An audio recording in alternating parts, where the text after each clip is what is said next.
Hi, it's Dr. Kulberg at Anxiety Experts with some tips for parents of school-age kids. Don't forget to like us and subscribe to our channel. Give us some feedback so we know what you want to hear about for future anxiety tips. Back to school, isn't it fun? Do you make the mistake on Monday mornings or Sunday nights reassuring your child that nothing bad will happen at school? Perhaps you say that they were anxious last year at the beginning of school, but everything was fine. They made plenty of friends. Maybe you let them go a little late to school or stay home at times. Perhaps you arrange with the school for them to be able to leave the classroom when they're highly anxious, but you find that year after year, you have the same problem. This is because accommodating and reassuring are not helpful. Stay tuned to find out what to do instead. First, help your child learn to recognize their body sensations of anxiety, the number one of which is nausea. Sometimes a parent will call this worry tummy for the smaller child, or butterflies in the tummy for a tiny person. Nausea, or a pit in the stomach, is quickly followed by heart racing, sweating, shallow breathing. So children really need a parent's help in normalizing the body sensations of anxiety and labeling them for what they are. That the child's not sick, we're going to make our best guess that they're having the normal body sensations of anxiety.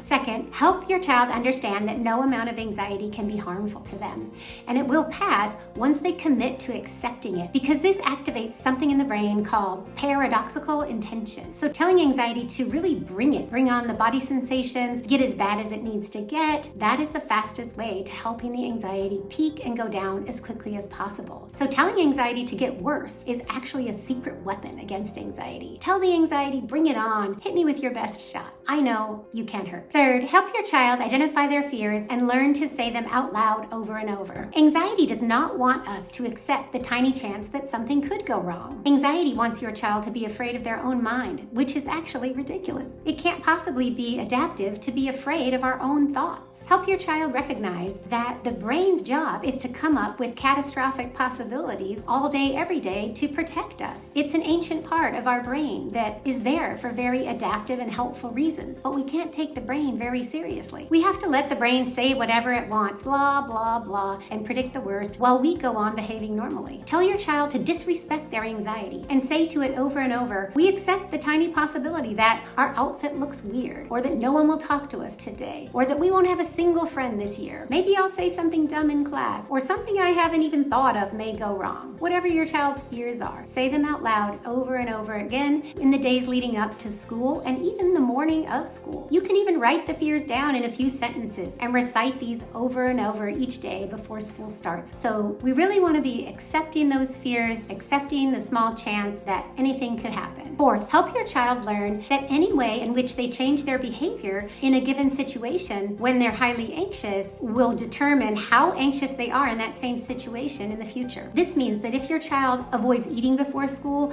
delays getting dressed, avoids getting in the car on time, or any special ritual they might do before school or the night before school is going to grow their anxiety the next time they think about school. It's going to grow both their intrusive thoughts about bad things happening at school as well as their baseline anxiety. This is because when we accommodate anxiety by changing our behavior, we create a false sense of safety or certainty that we can guarantee the future and know if something bad will happen or not, which no one can do. We strengthen our children and prepare them properly for life by acknowledging our fears and accepting the small possibility that something bad could happen. But we're going to carry on normally until there's real present evidence that something bad has happened, and we'll deal with it then. We'll cross that bridge when we come to it. So we're going to behave completely normally until something bad does happen, rather than bleeding before we're even cut, like anxiety always wants us to do. After all, no one can predict the future. So trust me and try those things. Enjoy your back to school time with your kids. It's a precious time. If you need support or help because your child is refusing school